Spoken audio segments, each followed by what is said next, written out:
Welcome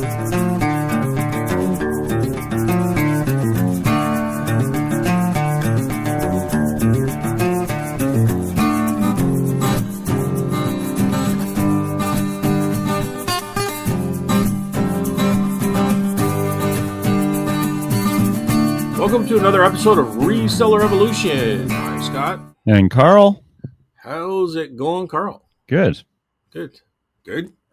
Yep, just good. Really medium. Good, Carl? How about medium? That's what the guy at the market always says. When they ask him Medium. how his day was, he always says medium. Medium, rare. Yeah. Yeah. We just got some rain. We haven't seen rain in weeks. Yeah, no, we got some rain too, for sure. Yeah, maybe a week ago it rained a little bit, but oh, you're right. There was a tiniest little thing that we got a lot of thunder and wind, and just a few minutes of rain, but there was a lot of lightning and the clouds were really crazy.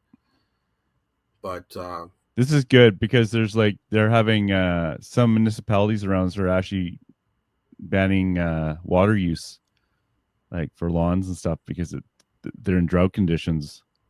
So, but this rain wasn't enough to fix that. It was too short. No, just keep piling on the subdivisions. Yep, fix everything. I mean, we got to build houses somewhere, I guess, right? Yes. We don't have enough as it is. So, anyway, I don't even want to get into that. We'll do that off air because I got an interesting idea. Kind of AI kind of in that realm. So we'll go back to that later, Carl. Okay. Sorry, folks. What episode are we on, Carl? We're on episode 82 because it's right there in the title of this StreamYard, which I forgot exists. So I got to cheat. Way to cheat now. All right. So everything's medium rare. Yep. Well done. Yep. Medium. All right. How's your, last week I was listening to the podcast, just me babbling on for an hour. So first hour. So we'll start with you. You can babble on. How was your week? I usually do babble on, I think. My week was dude, honestly, my week was really good. Really good. Yeah. Sales are doing well. And this week seems to be, I mean, I get paid Tuesday based on eBay. Yeah. And this seems to be pretty good too. I haven't listed in the last 2 days as much as I had been before. I would say a lot of it is toy soldiers, but definitely not everything is toy soldiers. But I've been mostly listing toy soldiers. So yeah. Have you touched those cars yet? What's that? Have you touched those cars yet, or are you just leaving that for later? Oh, the cars are going to go in the booth. Oh, okay. Yeah. Well, they're made in China, and I just don't want to deal with that. And I'll get pretty much the same. I got two that are listed on because I listed two of them. Right. Because they're packages and they're more American kind of style. But the rest of them are going to put in the booth. Okay. So, and it'll look good, dude. I'm going to change my whole booth around and change it all up. And really, I'm really going to start getting away from this knick-knacky stuff that does sell, but it's because I got it for free at auctions and stuff like that. I really want to pull away from that. I'm still do the $10 trays because I wasn't going to talk about this, but I'll still do $10 trays because next week I got a bolo and I'm going to talk about it next week. Because I want to get the name right and I got to go find it in a box somewhere, but that came off a $10 tray. And I'm not going to not do $10 trays. What do you mean it came off a 10? You explain that. Do you mean you bought it? I was at an auction and there was an auction. Okay. It might have been a $5 tray. I don't know why 10 is sticking in my head, but trays, if it's not worth anything, I got it for $5 or $10. I don't care. I should be paying $100 for this one or more. Like it was crazy, but I'll tell you about that next week. But it was, it was one of those just tray lots at the end of the thing when everybody's gone, but there's maybe 10 or 15 of us left and we're all kind of buying trays. So I got a tray and it was gold, man. It's gold. Nice. And I'll talk about it next week. Okay. So stay tuned, everyone. But, just I was going to talk about it this week, but I got to go find it because I want to get the name right because the name is so important. Um, but no, everything is going good. The booth is doing good. We had a bit of a slower Sunday again, but it wasn't horrible. It was just slow, and then we had a Monday, which we're usually not open. So the sales I made there, if you add it to the Sunday, it made a decent Sunday, which is normal. You know what I mean? So I don't know. Yeah, You got to have that, to kind of that work it. counts. You make yourself feel better, right? If you Yeah, work no, it up. no, that totally counts.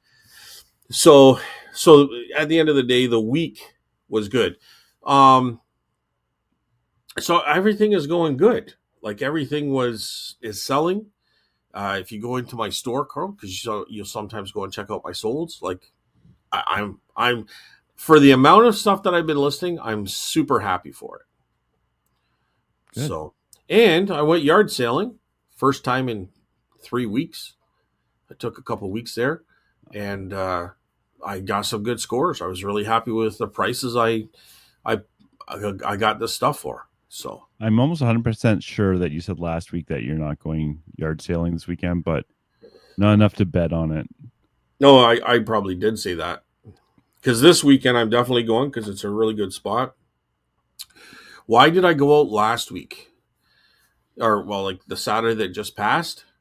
Because I think I went to the storage unit to pick up a bunch of stuff, and I saw a bunch of signs. So I thought, you know what? I'm just going to go around and check it out. That's what happened, and I was really glad I did because the prices were superb for what I was getting. So you just accidentally came across these garage sales on a Saturday morning. I wouldn't say accidentally. I mean, I Yeah. drove around looking for them. It's not like I passed them. Oh, look, a yard sale. No, I drove Can't around believe looking it. for them. But like I said, we live in a smaller town. Well, I don't. I'm not there now, but that's where my storage unit is in Simcoe still. So I Yeah. went there, and I don't know, maybe a dozen to 20 yard sales throughout the day. Okay. Yeah, Were you there early? Like what? Like dude, I'm always there early. So, okay. well, okay, put it this way, I sort of did pass a couple.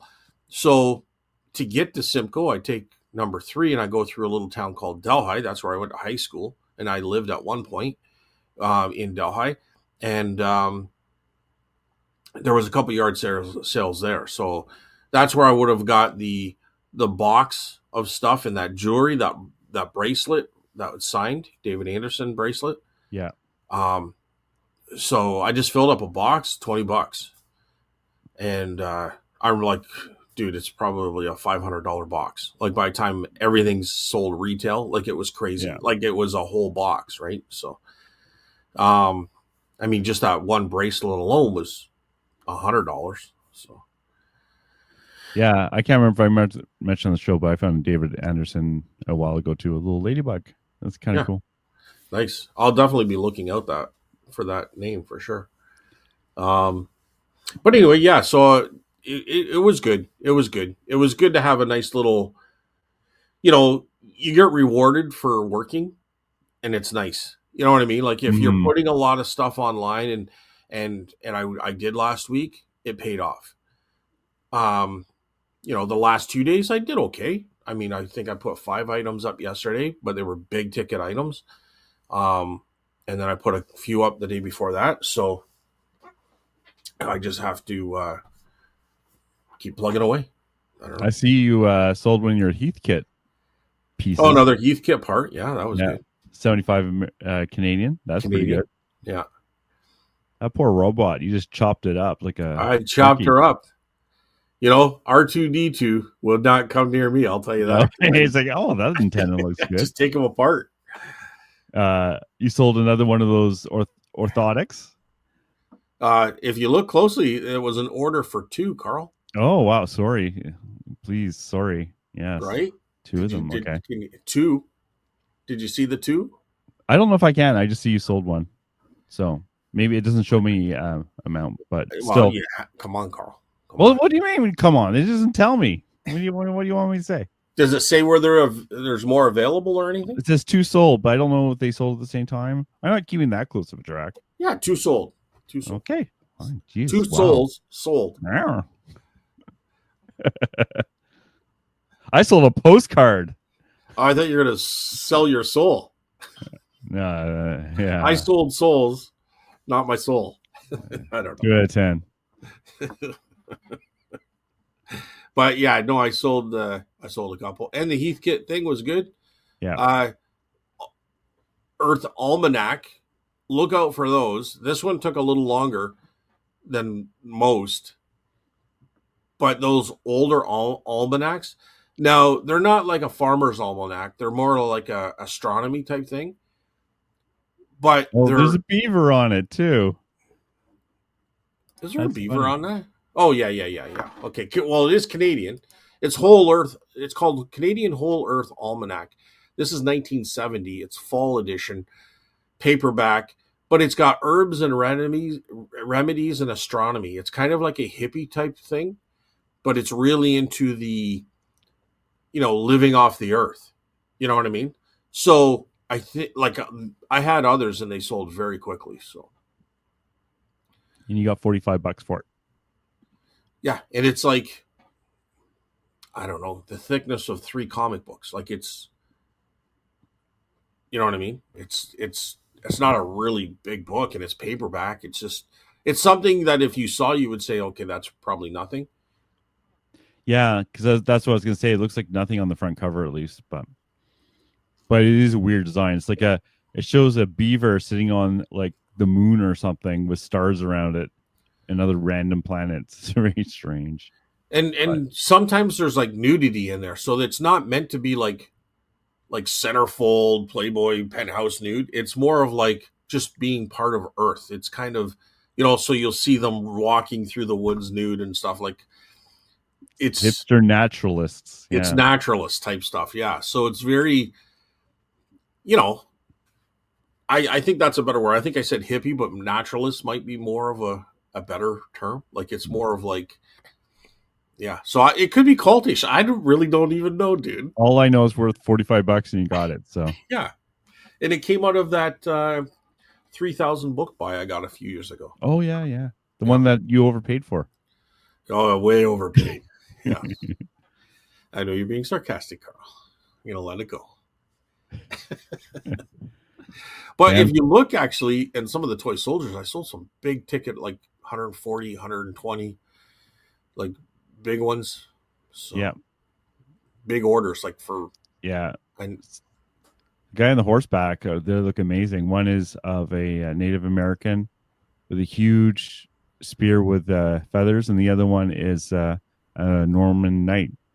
But high detailed stuff, like just amazing. yeah, like like this is, dude, like it'll be a pick that I'll never find again. So I sold two of those. I don't know how far down you're going, but I sold two of those Yeah, Indians. One was 165, and the other one I think was 140. yeah, But it's yeah, I feel very fortunate to be able to have come across that pick. So, but okay, so one of the things I want to talk about, and it didn't get a whole lot of money, like in the $30 range. It could go more, but that's where I priced this one. But it was a folk art stamp art. So what they did is they took Canadian stamps. They would have cut them into pieces like letters and shapes and stuff, and they would have made images. And in this case, they made a Christmas. I'm just going to bring it up here, like a religious Christmas message, yeah. Okay. and that's if you look at it from a distance, you can't really tell it's stamps, but when you get up close, you can say, "Wow, that's all from stamps." All the lettering, the images of the bird, the leaves, and all the flowers, like it's all made from cutting out stamps. Hmm. So if you see that kind of stuff, pick it up. Usually you can get it for like $5 or less, like even like $1. They're probably more interested in selling the frame in a box than they are that. But what happens is people do collect this. I had one before and I sold it to someone I know for $70. I think I had 150 on it, but it was a sleigh ride, like through the like it was a sleigh and the horses and the people, but it was all made of like there was a barn and a house, like a farm in the background. on a hill, and it was all made of stamps. Oh wow, that's cool. Yeah. So there you go. So the not so bolo bolo. But wait till next week's bolo. I know, right? Just lead the. Got to bring the audience with us, Carl. I had an okay weekend. It was fine. 250 or so at the booth, so it was fine. Well, 250 is good, isn't it? It's okay. Don't forget, I'm splitting that, right? Not splitting it, but a lot of that is commission too. So yeah, but there's nothing into the item. No, I'm not complaining about that. I'm just saying it's fine. It's fine. It's all good. It's all good. It was a good day. It was lots of people there. Yeah. My friend John showed up and hung out, and Sal hangs out, and then every time he hangs out, he mysteriously gets like cha-chings when he's just sitting there. Yeah. To bug me. Because then it's like, oh, cha-ching, and I grab my phone, but it's always his phone. So he's been having good sales because he's been talking about that. Oh, good. But even I sold like some things, but nothing too exciting. But it's all good. I didn't do any buys this weekend, so that usually cheers me up because then I have like I'm doing both ends, you know. Yeah. But there was nothing really there, and the guy who I usually buy the digital cameras from, he got a better buyer, so I'm out of the loop. So that kind of sucks. Ooh. But I don't blame the guy, of course. No, but it does suck. Yeah. And I had a couple of people of interest for my sign, like my little sign for my AI sign. So that's kind of funny. But you know what I really need to do next? What's that? Is I need a website. And thanks to Squarespace. No, just kidding.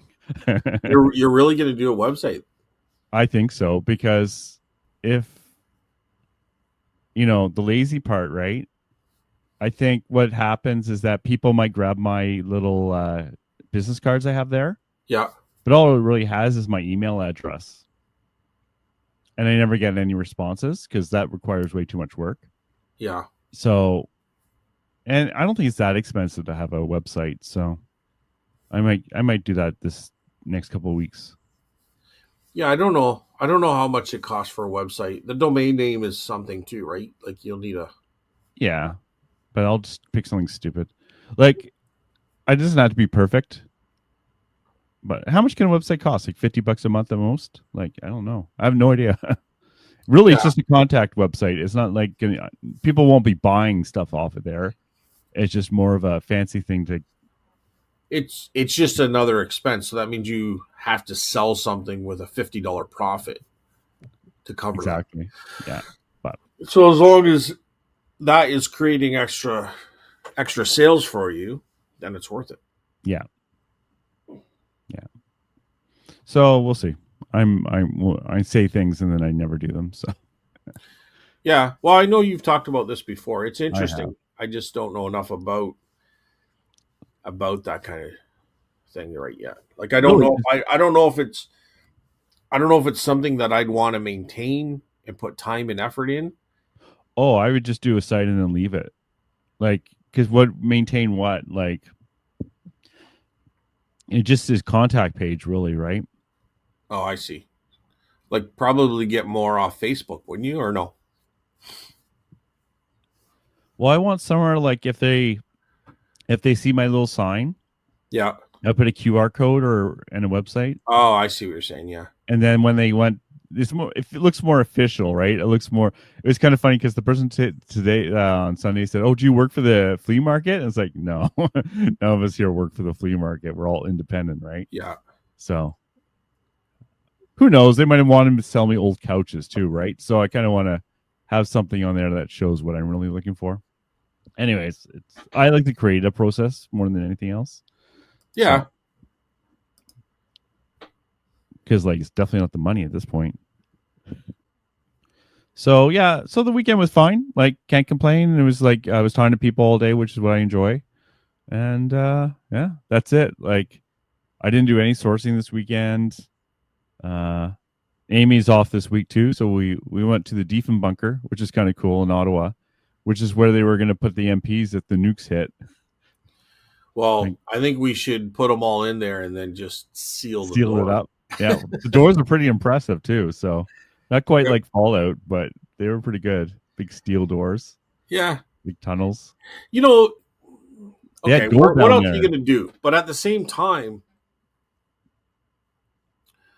what would it like? What did they have another plan, like a contingency plan? Should that one door be like destroyed, or a big concrete piece of machinery was pushed onto that door or something like? Well, it wasn't like they were going to be down there for long. It's like for 30 days. Then they would run out of food and stuff. But what would they do if they were trapped? Is there another way to get out? Because it only takes seconds for something to, Right. if there was a big kaboom, it's only going to take like instant from that time is something is going to drop there, just destroy that Well, place. it would never take a direct hit, that's for sure. But it was more like you just hang out till the radiation kind of calms down. Like it wouldn't protect you against any damage. Not really. It's not deep enough for that. Yeah, I just like let's say you're in one of those shelters for tornadoes. Well, that's fine, but what if a transport truck was blown on top of the door and you can't get out? Now you're stuck there. Yeah, you die. Yeah. You just die. But they didn't have another plan. I don't think they were worried about that too much. Yeah. There was going to be a lot of people in there too, like 300 and something. So I guess you had more than 30 days of food if you look at it that way.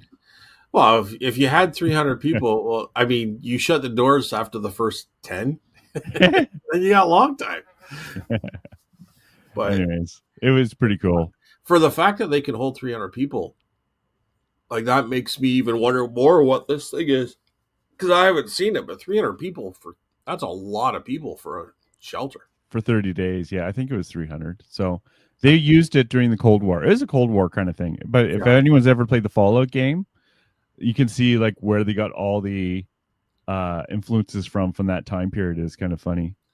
There's places like, oh, I should be picking a lock here, or like, oh, this is where I sell my excess inventory behind this screened off storage room. It was kind of funny. They even had a big vault where all the gold was because they stored gold there for a while. Wow. That actually was really neat. Yeah. So Wow. if you're ever in Ottawa, I don't know. It'd be interesting to see. Yeah. I think it'd be interesting to see. It's the sort of thing I'd you rather only go ever to a need. yard sale, to be honest. But I know. Hey. You don't only ever need to see this thing once, I think. But yeah. and there's the type of place where they also do escape room stuff. But anyways, this is What's nothing that to do mean? with resale. Escape room? That's kind of like it's like a game where they put people in a room and you have to find clues in the room to get to the next room in your time. Oh, okay. Yeah.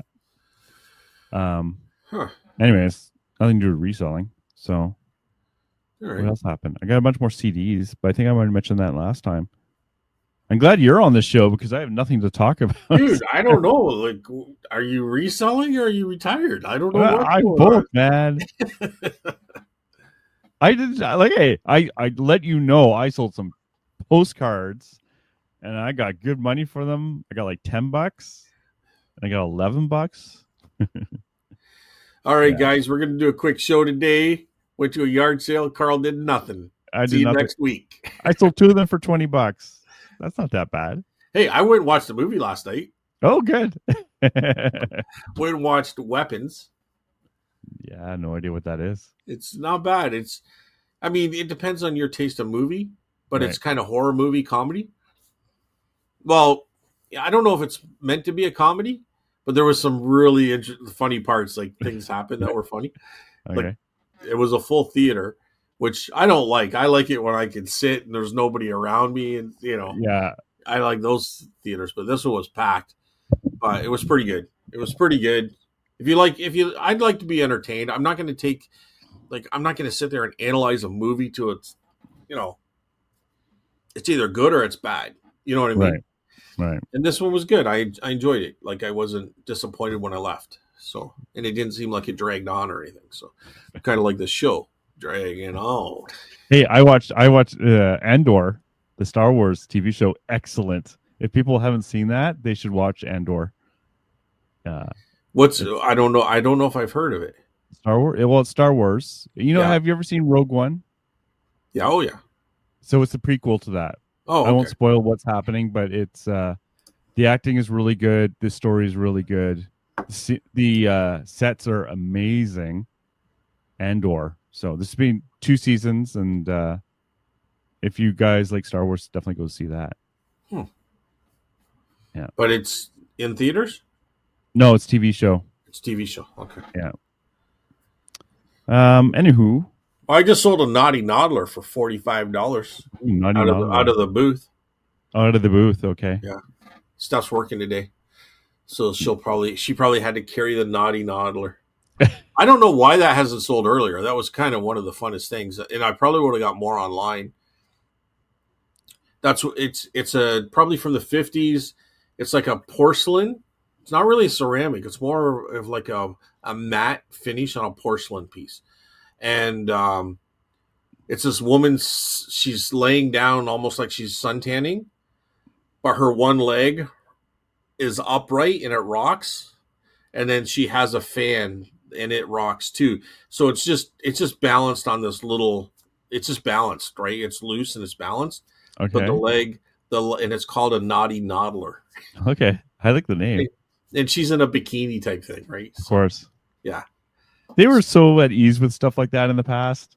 They're like, whatever. I'm at ease with it now. Look at Instagram, right?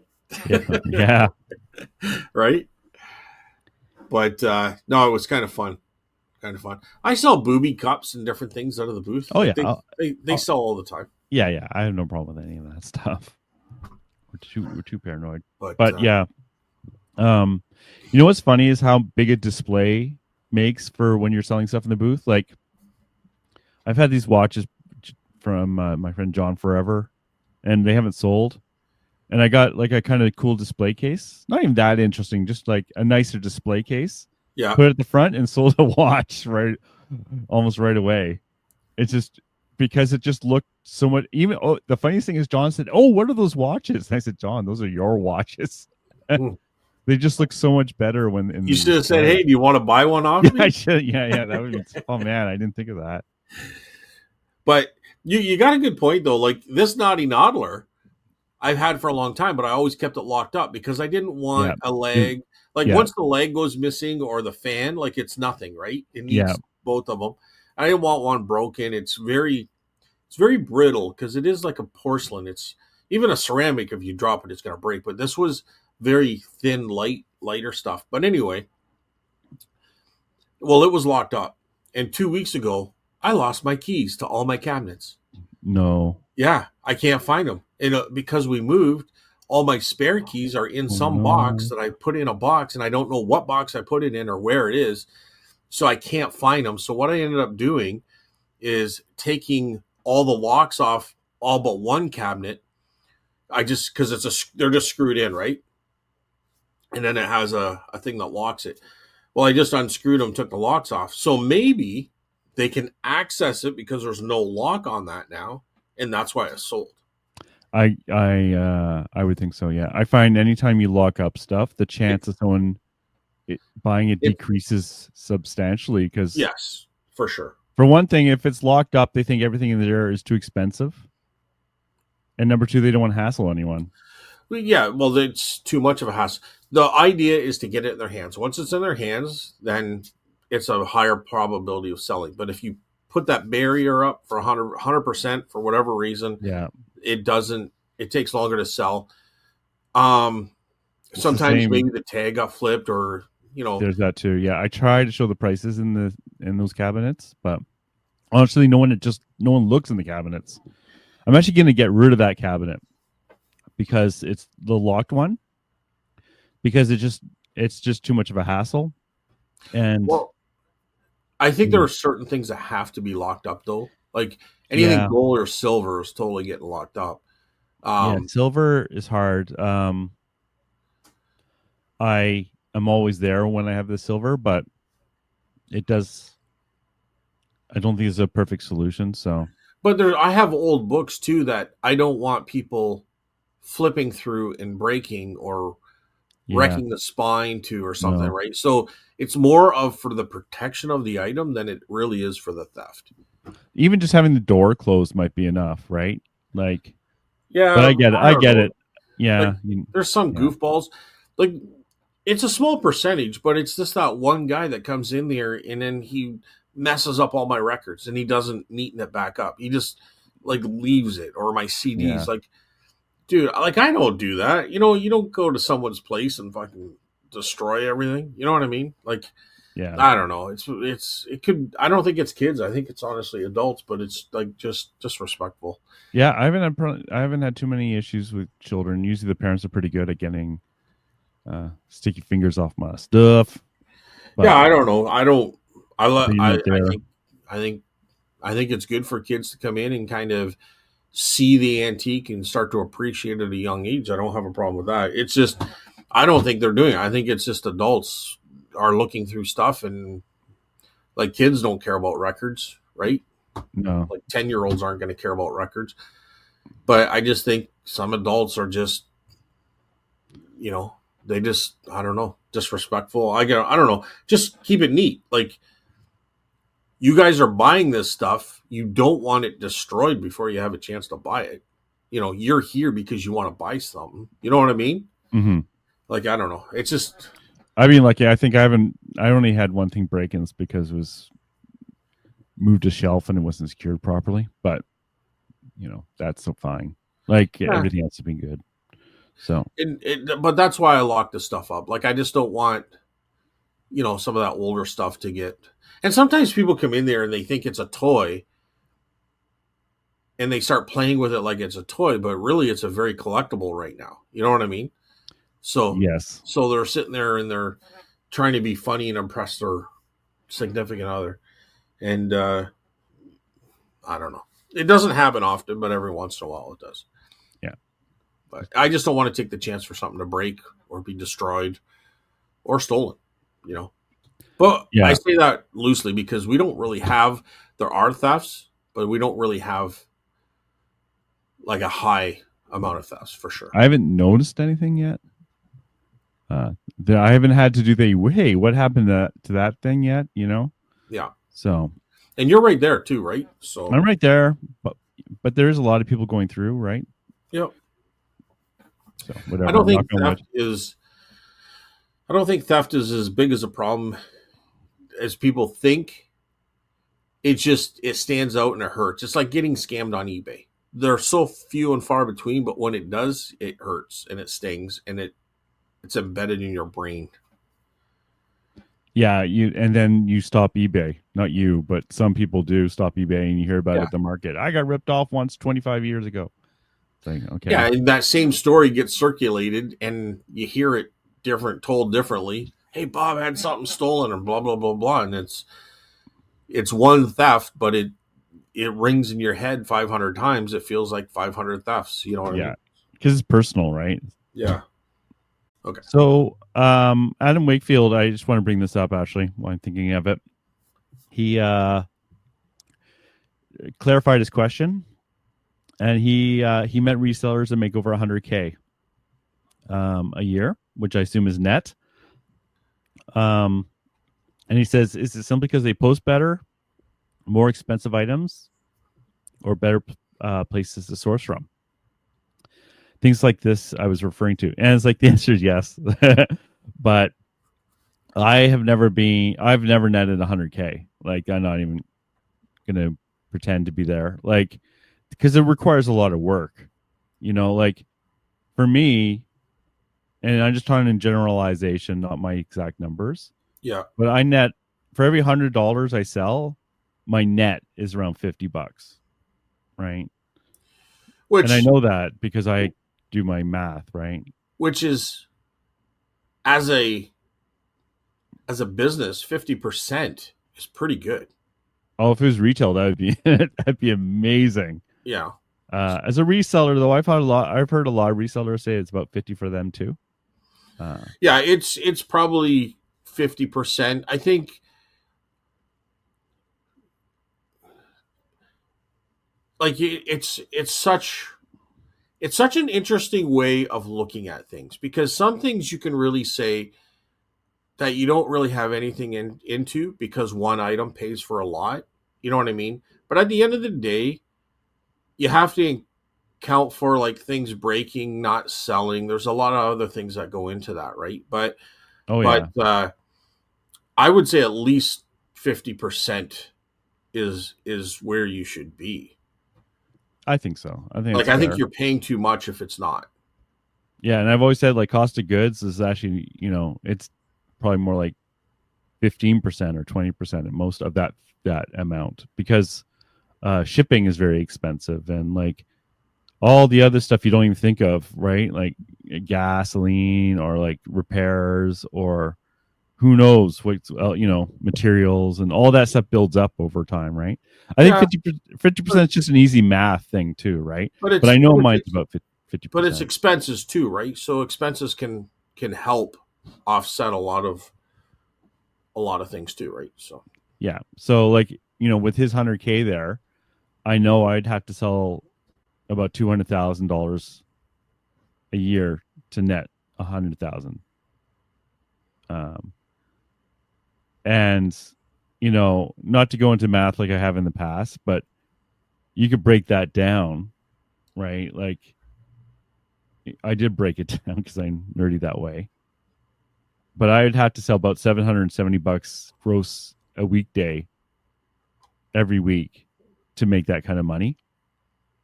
And so if I need to like sell $770 a day, that means I have to list $770 a day. I have to source $770 worth of stuff a day, and I have to ship on $770 stuff a day, right? Obviously, well, if you're doing eBay and that's all you're doing, or anything really. Like if no, I wouldn't say anything. A lot of things you're not shipping. If you do Facebook Marketplace, you're not shipping anything. well, you have to move. How about that? Not ship, but move. Like give to customer somehow, Okay. Well, okay. That's right? that's that's your that's your opinion on how you would deal with it, but I know people that are dealing with it differently. Like not everybody sells on eBay, right? So Yeah, I'm not even like talking about if eBay. you go to functions, um I know someone, not the person that we talked about before, but a different person who I was just talking to last week, and they go to shows and they do about 6 grand a show, Mm-hmm. right?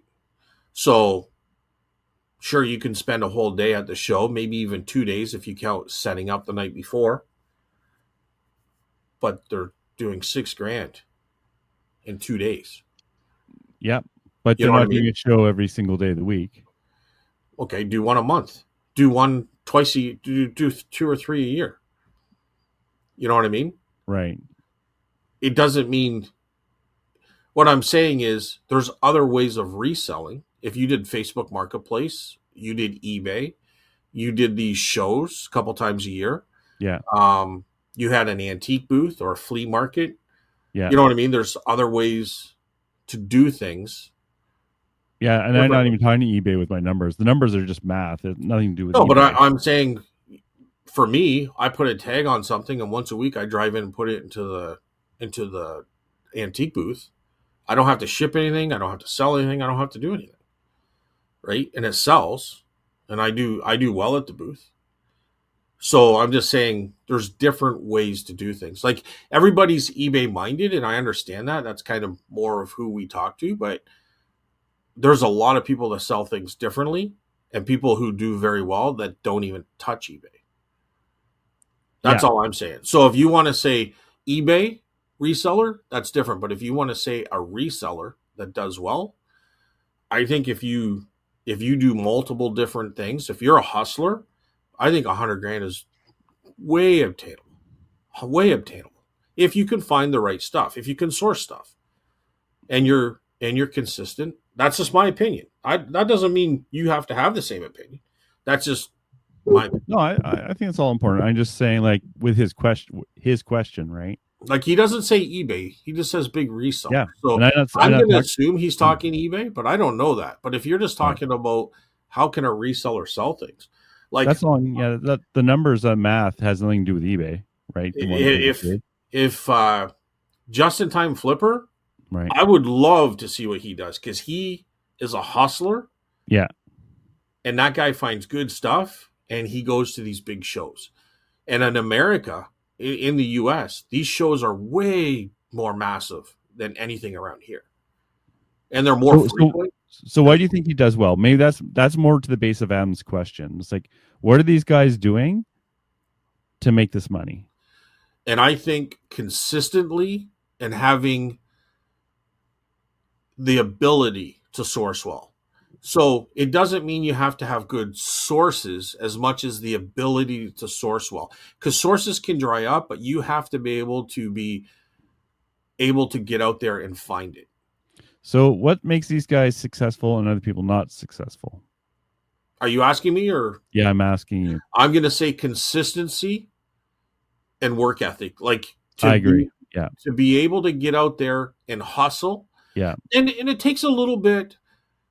I don't want to overemphasize this, but I think there is a knack to it, a natural ability. Like hockey players are hockey players. You either can do it or you can't. But then some take it to an elite level. Like I think there's the ability to go in there, recognize what's sellable in a pile of garbage, but there's some golden diamond in the rough. But I think there's an ability to open your mind, talk to people, get that item. Like whether it's something that you is an innate to the person or it's something that you can train yourself to do, I don't know. But I think when I see some of the stuff that people come up with and how they get it and how they get getting people calling them back, it just blows my mind. You know what I mean? And I'm kind of more talking about the antique kind of realm of things, but it blows my mind to see how much stuff these guys get and how much good stuff. You know, and people keep Yeah. calling them back to grab that stuff. And they're Yep. reselling it. So they're not paying retail. Like they're getting good deals on it. But their Yeah. knowledge base is unbelievable. The knowledge base. So like when I think about like who I know who's doing well, a lot of them have a lot of knowledge. Like an amazing amount of knowledge. They're not Google lensing everything that they're coming across like I am. Right. And I'm not disagreeing, Carl, but I know a lot of people that have a lot of knowledge that don't resell or don't do well too. So there's a combination there. You know what I mean? Yeah. Yeah. I mean resellers uh No, no, who have no. knowledge. But there's people that don't do well, but they have a huge knowledge base and stuff. You know what I mean? But they might not have the Yeah. ability to source it or the care to. I don't know, like different things like that, right? Yeah. It's not just one factor is the factor, right? Like Yeah. I'm just saying the guys I know who are successful are passionate about this. They have the work ethic to do this. They have the knowledge other people might not have. And they have the personality to continually have things brought to them as much as them finding stuff, right? In my opinion. Yeah. So the first thing you want to do is have a good work ethic and be very consistent. Oh damn. Like I always, if I was to look at myself, Yeah. if I consistent in listing, putting stuff in the booth, taking care of my booth, if I'm consistent in doing that, the sales happen. If I drop off on that, the sales slow down. Yeah. It's that simple. It truly is that simple, right? So let's break it down a little bit. I have a sub question for you here, right? Okay. Because he breaks it down and then he says more expensive items. So do you think there's a sweet spot for in terms of value of items that you're selling? It depends it can depend. It can totally depend on what you're doing. Hey, listen. If you watch Back from Burnout, her boyfriend sells CDs, DVDs. Yeah. Other than probably the odd gem that might get to 100 to 200 bucks, most of those things are probably going out the door for under $20. Yeah. He's got 3 or 4 staff, a big warehouse, lots of expenses, but it's just the turnover, it's the volume. So that works. That works for him. That's what he likes to do. For Yeah. me, I don't have the space. I don't have the time or the manpower to deal with that kind of stuff. So based on what I have here, my threshold is $30 and over is what I try to focus on eBay. Condition is huge what I try to sell on eBay. And there's factors that go into place probably other than that. The rest of the stuff can go into my Yeah. booths, because I have multiple booths. Yeah. So they can go into there. You know what I mean? And they do well. Like, I'm very fortunate when I see other people at other locations, they're either paying way more than I am or they don't have the traffic. There's a lot of issues there. It took me a couple places to find this one that I'm at, but this one I'm at is like a little gold mine. Like, it really is. Mm-hmm. But you could also sell at other locations, like antique shows, collectible shows, vintage shows. You could also sell a Facebook Marketplace. There's other ways. You could do yard sales. You know what I mean? You could do Yeah. yard sales to clean out some old inventory or different things. Put things into auction. You know, at the end of the day, to get to that number, there's multiple ways of doing that. It's just you have to feel comfortable to go out in there and find those ways, or work hard to find those ways. Yeah. Yeah. Did I answer the question, or did I digress? Well, you digress, but that's okay. I feel like I digressed on that. What But was the that's- question again, Carl? I was just saying, like, for the value of items that you like to sell that you think is more, do you think it's important? And you kind of answered that. You talked about CDs selling cheap, but at mass volumes, right? And then you Clothing. talked Look about at your tech and sports. He just does shirts, but he's got some high end shirts, but he also just does shirts and clothing. That guy claimed to have do $5 million a year in sales. Yeah. Right? Just him, his wife, and his son. The three of them. Yeah. So it's possible. It's all possible. It's how hard do you want to work? How fast? Clothing, you can do so many more listings on clothing and CDs than I can on cameras and folk art and, toy soldiers. Toy soldiers are quick, but at the same time, you got to go through them, look for damage. You got to show the box. You got to show everything, because the collector wants to see everything. So you got to do different angles. They're not new in the box. They're pre-owned. So some of them are even broken. So they'll buy them, but I'm saving those for the end. If they're broken or heavy paint chips, if they're light paint chips, for the most part, I've been selling them with that in the description, like small paint loss, and they can go close up picture. But the other ones, and I'm not talking lots, there might be, at the end of the day, I might have 200, but I probably won't even have 200. It's probably under 100, but I bought 1,000, like over 1,000, probably 2,000 of these figures. Yeah. I'm almost at 1,000 now, and I still have half of them left. Yeah. And that's not the big ones. I didn't put numbers on the big ones. But what I'm saying is,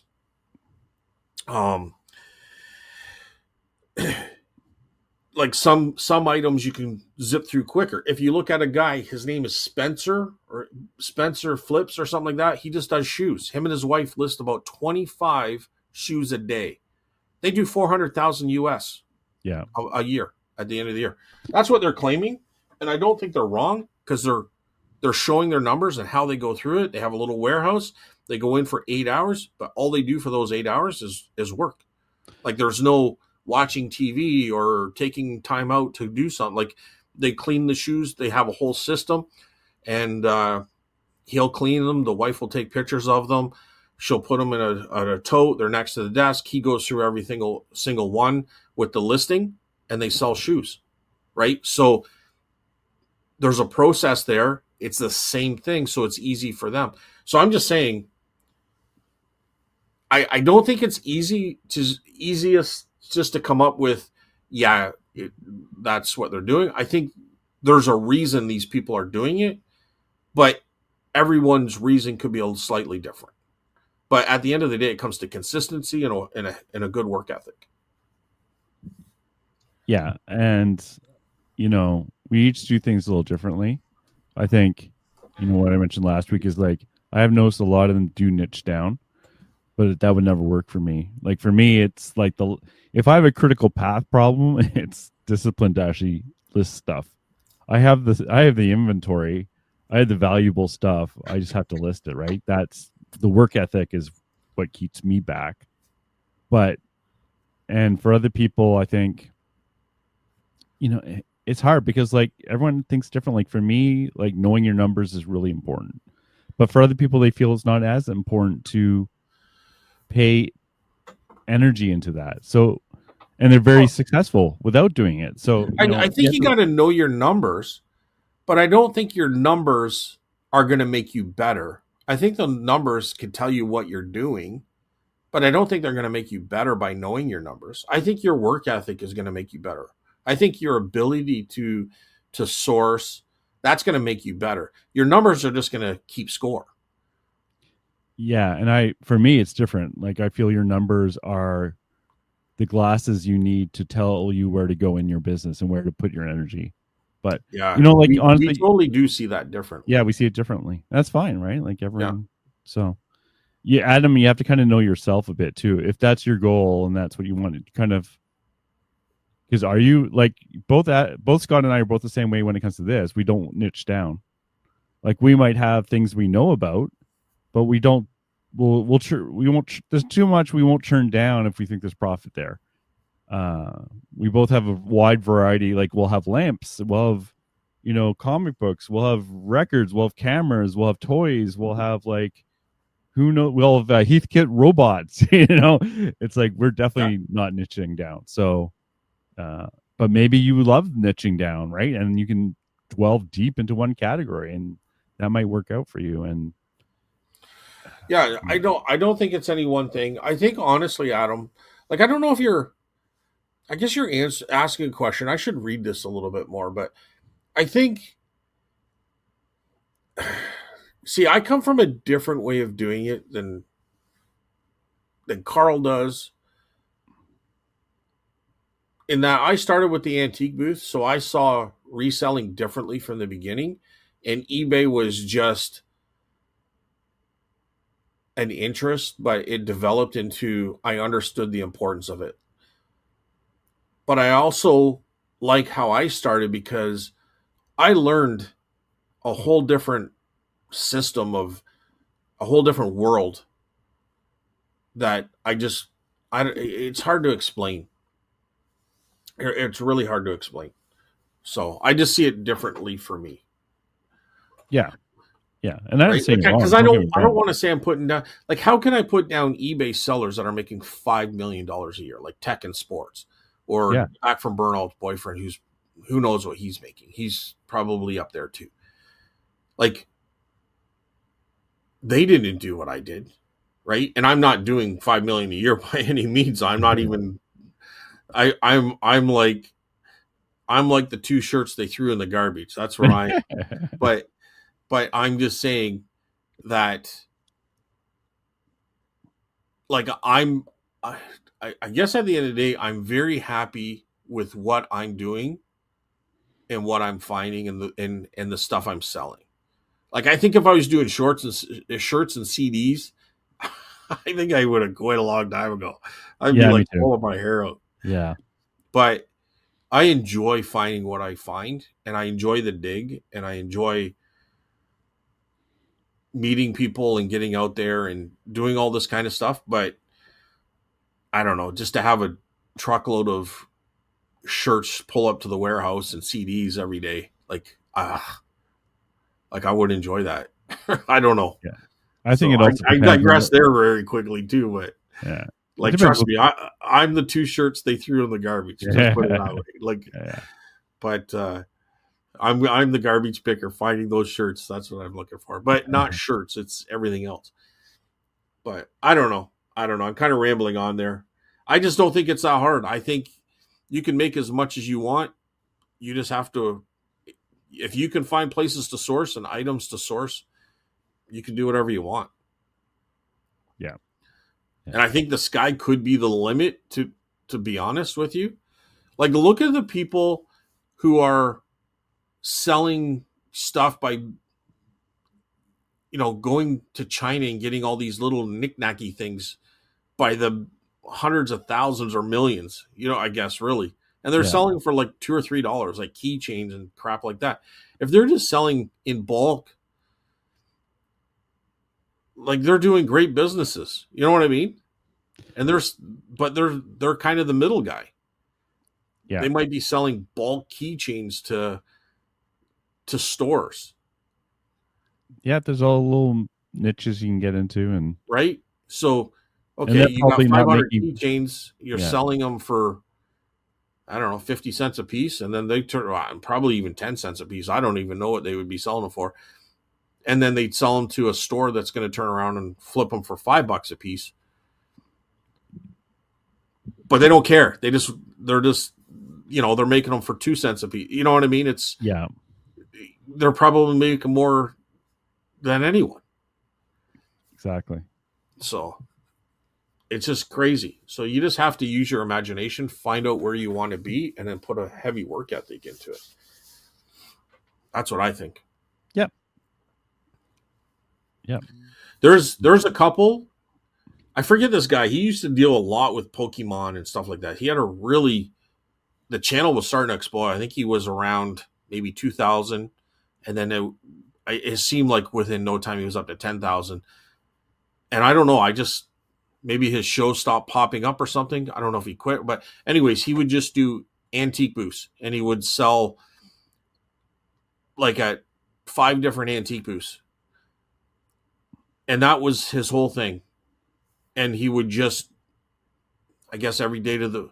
I know someone else who does this, but so I won't digress too much. So what they did is they just went to antique booths, and they had 1 or 2 booths at each store, and they would. That's all they did every day of the week. They would take a bunch of stuff and fill that booth up, and they were doing phenomenal, especially with the Pokemon cards. Like they were a mess every time they went to the store. The Pokemon cards were all over the booth, Yeah. but and it kind of ticked him off. But that's like an easy way to make a living. I know a guy who all he did was books, and he would have books at different antique stores, Mm-hmm. and then he would go to shows. So he would go to like a fly fishing show. He would take books on fly fishing. If he went to a knitting show, he would take books on knitting. If he went to, like, he would go to these shows. So he was making tons of money. And he probably had to buy these books new. A lot of his books were new, but he still sold them in the antique booth, but they were brand new books. Yeah. And that's what he did. There was another guy who just went to shows and all he sold was records. And I met him at a show I did. This was him in pre-COVID. And he bought a bunch of records off me. But he said he hadn't saved up for his retirement. So this is what he does. And he had like a large trailer that you would pull behind a truck, and it was full of records, and he would go to shows every weekend and sell records. And then through the week he would buy. He made a ton of money. Mm. Like he was selling records crazy, like $30, $40 records, and but that's what he did. Yeah. I'm sure he got hurt on COVID when everything was shut down. There's no backup plan then. No. But he was doing he was doing better than any vendor at that show by far. It's funny because you're talking about a lot of niche down sellers too. Maybe that's just your examples, but well, what was my examples there? Well, record, books, shoes, CDs,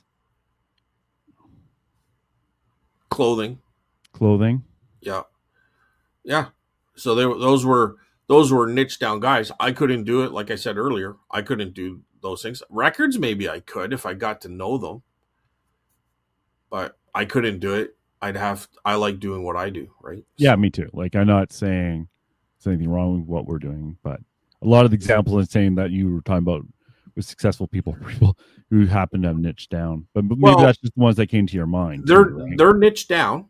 No. I also said other people too. Other people would do like antiques and collectibles and stuff like that. They would go to shows, antique booths, different things there. But to do books, clothing, shoes, you have to have consistent sources for those as well. Yeah, And Like how those guys are playing volume games, yeah. right? So you I mean, I think the book guy probably did a lot what he did because not only did he sell books and make money at the antique booths, it's also storage for him too, right? Yeah. Because that would be a ton of books, which are a ton of weight, Yeah. right? Like they're back breaking boxes of books, or trust me, I know. Um, but I mean, he seemed to be doing pretty good. It's hard too because we don't know people's numbers really. Like you could see someone pumping out a lot. You can just kind of like, unless you have a very close relationship with someone, like you're just gonna see what is happening, but you don't really know. Like, because I'll hear of people at the market who are selling a lot of stuff, but they're also paying up for everything. So it's like, yeah, they're selling lots, but they're also paying lots. Well, I mean, if a guy's been doing it for 10 years and this is his living, I think he's doing Oh, okay, if it's their living too, yeah, that's a different thing. right? Because there's Like a lot of guys like me.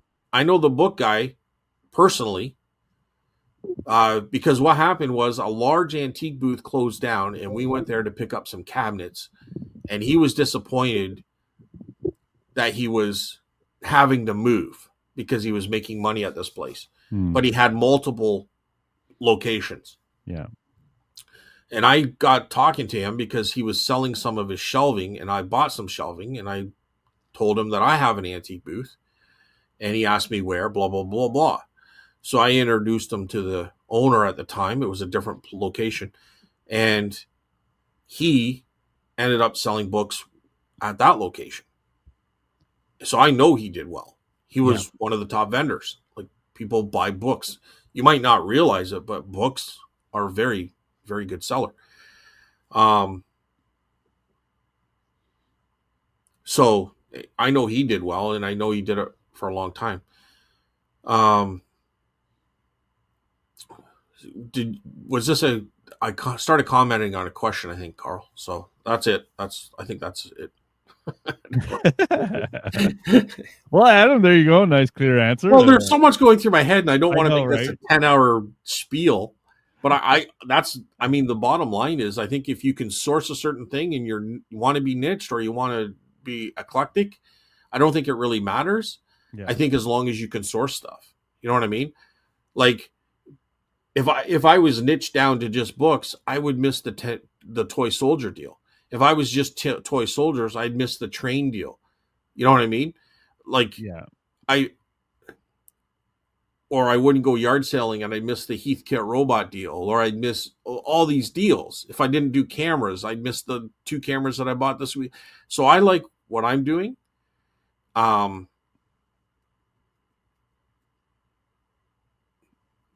but I think, honestly, if I was to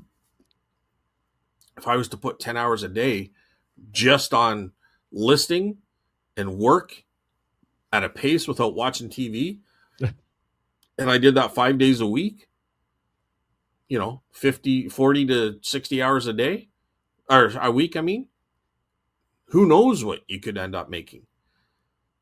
But I that's not my work ethic. I got a sourcing ethic. But I think you're the same way, Carl. If you were to do that, how much do you think you could make? Providing you could get the items that you like to sell consistently, right? Like, if you had a contact with cameras and you sat there and you could list cameras all day, 5 days a week, how much could you make? Well, I think it's definitely possible to get that 100K, Oh, but for sure. my problem is discipline. Yeah, that's what I'm saying. That's what Yeah. I'm saying. So, but at the same time, if I was full time, like I said before, I'm a programmer. My father was a chartered accountant.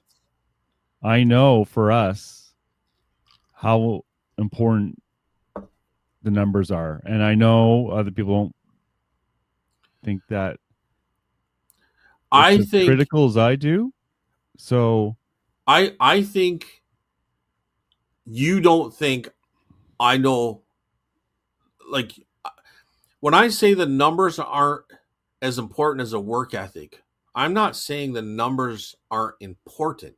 Right. I'm saying the work ethic will create the important number. And you're saying the Yeah. numbers will tell you what you need to do. Well, I can tell you right now, if you're listing one item a week because you're being lazy, I can tell you that's your problem. I don't need numbers to tell you that. If you're paying $75 and selling things for $100, I know your sourcing technique is the problem. I don't need numbers to tell me that. You know what I mean? That's what I'm saying. Yeah, and I'm not saying the other stuff is not important. I'm saying that's the most important. But because I think that creates the number that you want to get. I don't think the number you want to get creates that ability to source stuff. I don't Oh think no, it I agree with creates you. I I don't agree think with it you. creates a good work ethic. Uh, I think it shows you the goal line you need to hit to get to that 100K. In what way? It will let you know exactly how much you need to sell, for example, to get to that 100K. How much you need to list every day to get to that Right. 100K. But How much you need to but source every day to get to that but 100K. that's not going to get you there. No, it won't. But it gives you what you need to do rather than having an unknown number.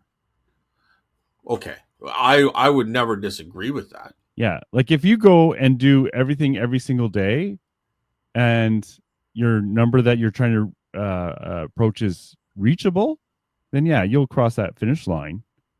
And that's my point. A hundred Yeah. thousand is so reachable. Yeah. So reachable. And That's for me, like I said, like when he gave that number of 100,000, well, I like for me, I know I need to sell 200,000. I know how many weekdays there are in a week. So I know how much I need to, if I was to reach that 100K, I know I have to sell $770 gross a day to reach that number. And then it gives me it doesn't make me hit the goal. It just says this is what you would need to do to hit the goal. And it's not like every single day you're going to hit it. That's on average, right? It's not like, because there's going yeah, to be but days I where you source nothing, and then other days you source $10,000 worth of stuff, right? It's but if somebody told me the number, that doesn't mean I'll reach the goal. But if I no, didn't know the no, number, but I just listed and bought well and had a knack for knowing what, you know, if I knew what was worth $50 or more, and I'm paying like $5 for each of those items, and if I just sat here and listed all day, no one needs to tell me you need to do 10 a day. If my work ethic gets me to listing 20 a day, like I know without knowing, like that person would hit the number.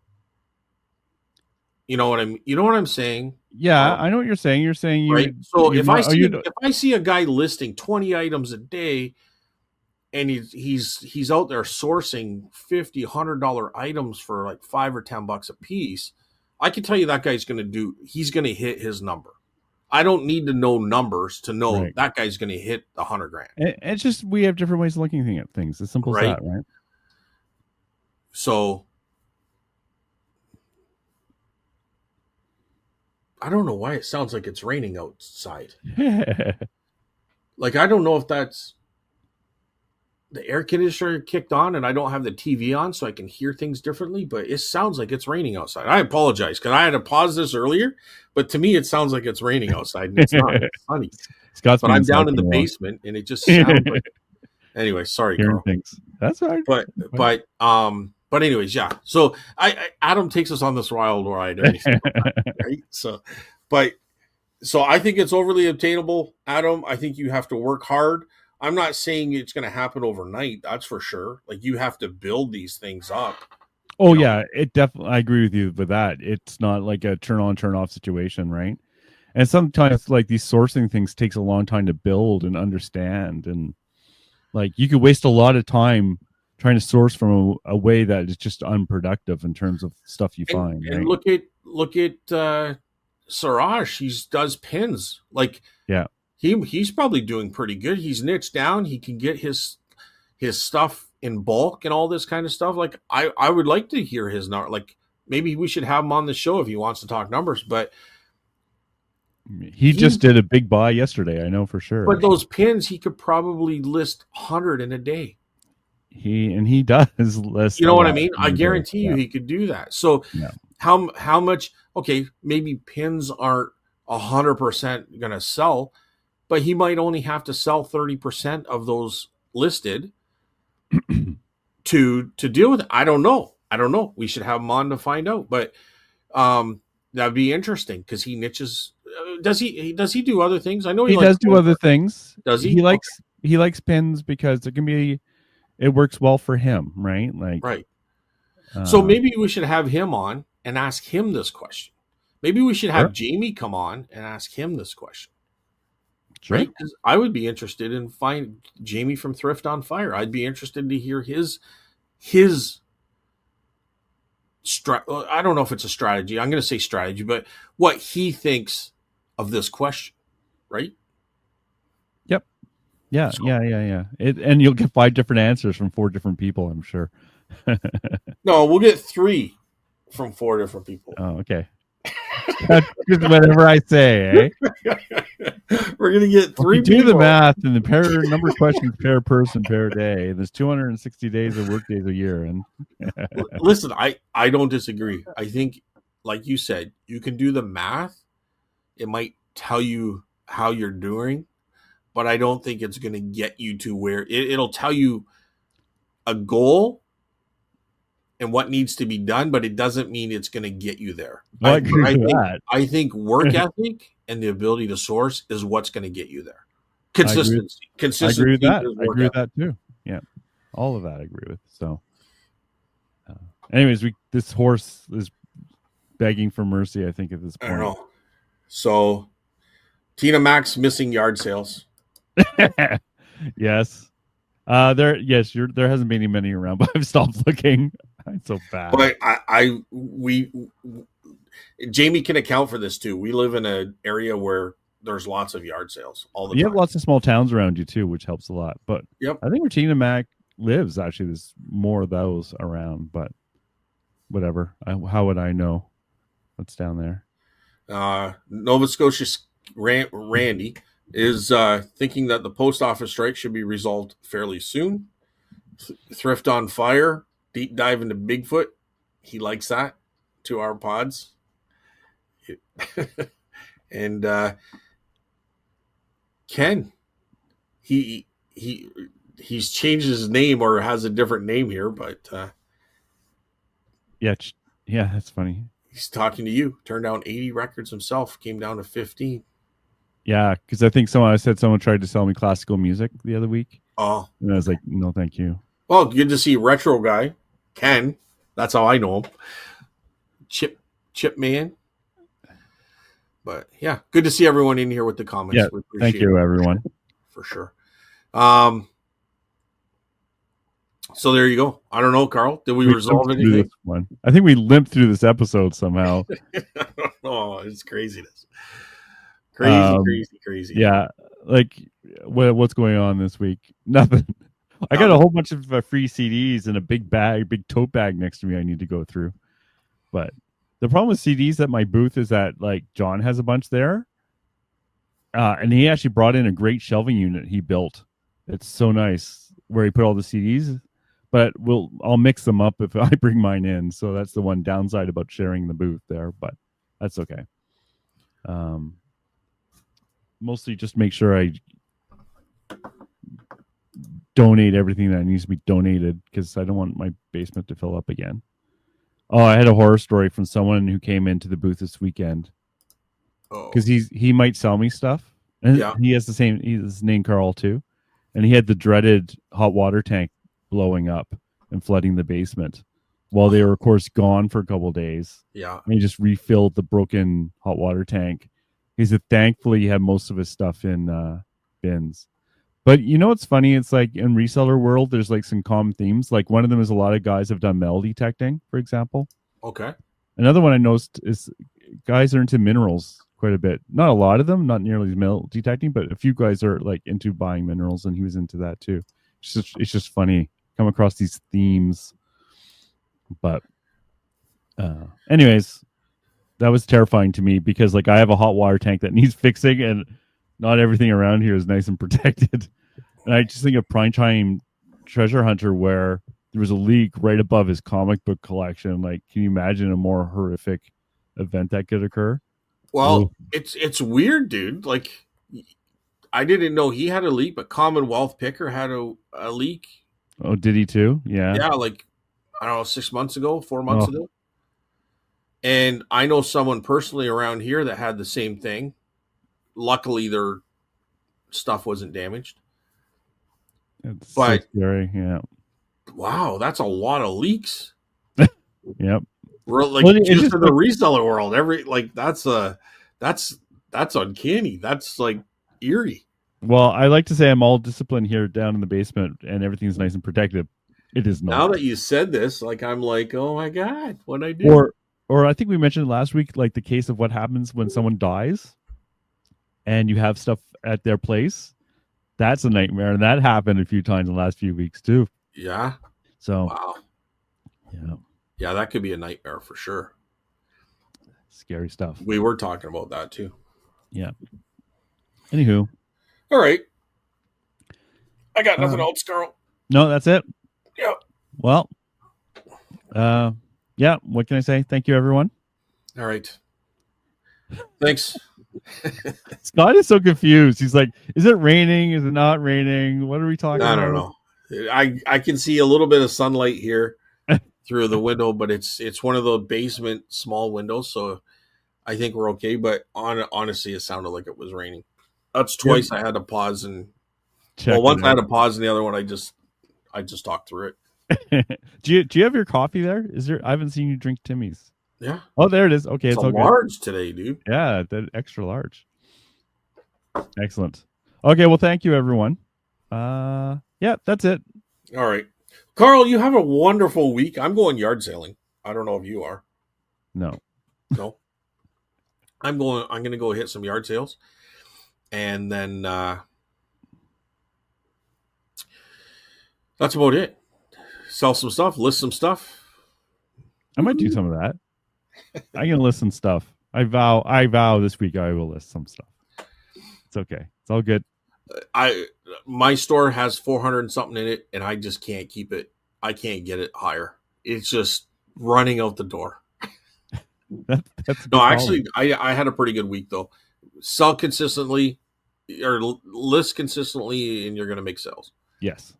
That's the way I found it. It's really that simple. I mean, close second to that would be make sure it's good stuff, but yeah. So Good anyway. stuff. Yeah, and stuff in demand and all that stuff. Yeah. Yeah. I need to But do I mean, you should know that. You can go on eBay and you can find out what's in demand. If you have an antique store or a flea market, whatever situation you're in, you eventually know your clientele. Yeah. So you know what sells. What sells can be good stuff to different people, right? So, Yeah. but you're going to know what's good for you. And if you're really stuck, just ask AI. It's better than you think. I'm not even kidding. So, All right. yeah. Okay, everyone. All right, buddy. Have a good week. Have a good week, everyone. Thanks for coming out. We'll see you next. Bye, everyone.